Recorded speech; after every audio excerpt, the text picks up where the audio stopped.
Oi pessoal da GST2, hoje nós vamos fazer uma videoaula falando sobre o CCA, o Centro Cirúrgico Ambulatorial, tá? Dentro desse Centro Cirúrgico Ambulatorial, nós vamos ver o quê? Que são operações que a gente faz em regime de ambulatório, realizadas, né? Com um determinado tipo de anestesia e que a permanência no hospital não pode ser mais do que 24 horas. As que excederem, por exemplo, que for cirurgias de fácil procedimento, né? Então nós temos 3 modos ali apresentados. A dispensação após o procedimento que a pessoa faz, por exemplo, faz uma endoscopia, vai embora para casa. Tem alguma que tem que ficar em permanência de curto tempo para recuperação, né? Que aí no caso, que nem eu fiz uma cirurgia que foi de pequena permanência, né? 3 dias eu fiquei hospitalizada.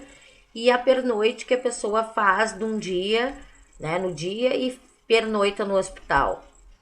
As de pequeno porte geralmente são anestesias locais, né? Com imediata alta do paciente. Retiradas de lesões tumorais, a gente tem da pele, né? Um exemplo, a vasectomia, hemorroidas, né? E endoscopia. As de grande porte, aquelas que, sobre o tipo de qualquer anestesia, por exemplo, tem que ter, né, na de grande porte, uma monitoração por parte do médico, da equipe médica pós-operatória, ou seja, de recuperação. Então, por exemplo, uma hernio-rafia inguinal, uma safenonectomia e assim por diante, tá?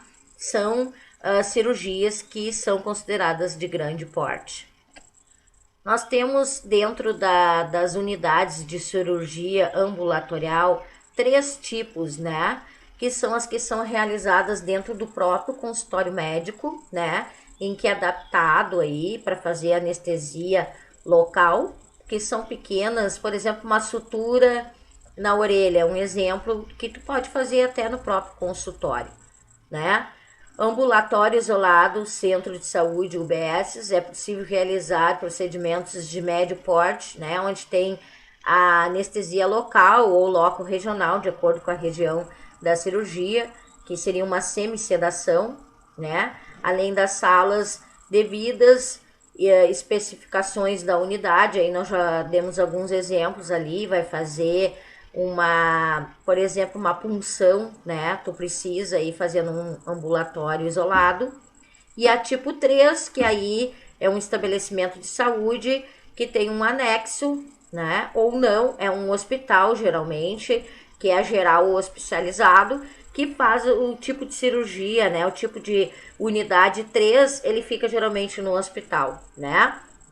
Então, ele vai realizar procedimentos de regime ambulatoriais, né? Que aí tem que ter a internação, que foi o meu caso, que eu fiz a cirurgia de hérnia hiatal, né? Em uma sala cirúrgica do centro ambulatorial adequada, né? Aí teve, claro, toda a equipe de esterilização, de material de limpeza, de lavanderia, né? De nutrição e dietética, de coleta de lixo, então todos os itens, né? Geralmente também o paciente fica num curto período, no máximo 5 dias dentro do hospital. Qual é as vantagens da cirurgia ambulatorial? O paciente fica um tempo mínimo dentro do hospital e isso não afeta nem a vida, a rotina, né, do paciente e nem também da família. A gente tem uma certa individualização no contato, né, com o paciente e a gente tem um mais importante disso aqui que eu quero levar em conta é que a gente tem um menor risco de infecção hospitalar, uma redução de infecção hospitalar. E a MOB e a mortabilidade, elas são bem menores, né? Existe também uma redução de capacidade física para poder fazer esse tipo de cirurgia. Qual é as vantagens para o sistema de saúde? Tem uma redução de custos tremenda, né? Digamos que 55% das internações hospitalares, se forem dessa maneira, tem uma economia, né, dentro da unidade. E maior disponibilidade também de leitos hospitalares dentro da organização.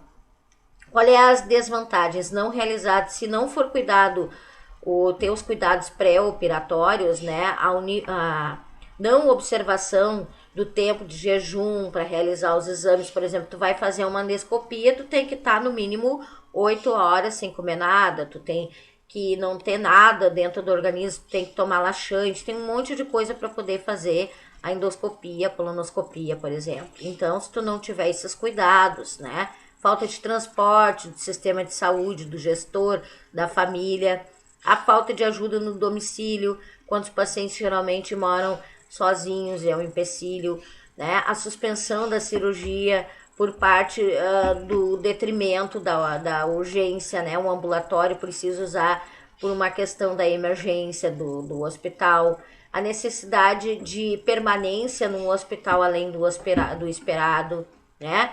Então, assim, ó, tem algumas desvantagens que a gente deve levar em conta. Qual é as condições estruturais e sanitárias que tem que ter para isso aí, né? A gente tem que ter condições mínimas para poder fazer anestesia, para poder fazer a internação, né? E ter uma alta pós 24 horas que esteve na unidade. Tem gente que às vezes vai de manhã, de tarde já é liberado, tem uns que pernoitam, como eu falei anteriormente. Seleção de pacientes rígidos ou com distúrbio sistêmico moderado, decorrentes de doenças crônicas, né? Procedimentos cirúrgicos que não necessitam de cuidados especiais pós-operatório, como eu falei, uma sutura na orelha, tirar uma verruga, esse tipo de coisa não precisa muito de cuidados, né?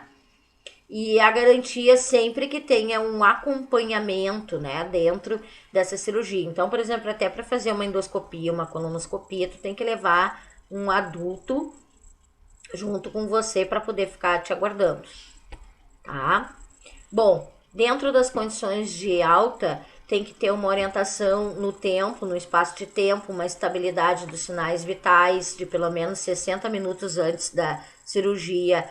O paciente não pode ter náusea, vômito, dificuldade respiratória, ele tem que ter ingerido bastante líquido, ele tem que estar com uma capacidade de locomoção bem ampla, ele não pode ter sangramento, né, ou pelo menos um sangramento mínimo, ele tem que ter ausência de dor, né, ausência de retenção urinária e vários cuidados que a gente tem que ter pós-operatório, tá, para poder ter as condições de alta. Aqui nós temos o termo de responsabilidade médica que nós temos que ter pós-cirurgia, né? Os cuidados perioperatórios em cirurgia ambulatorial, né? Para o paciente assinar, no caso, os responsáveis também.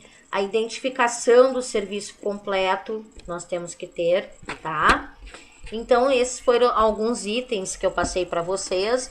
E aí, no decorrer das próximas semanas, eu vou fazer algumas atividades para a gente seguir aí o nosso ano letivo. Abraços para todos vocês.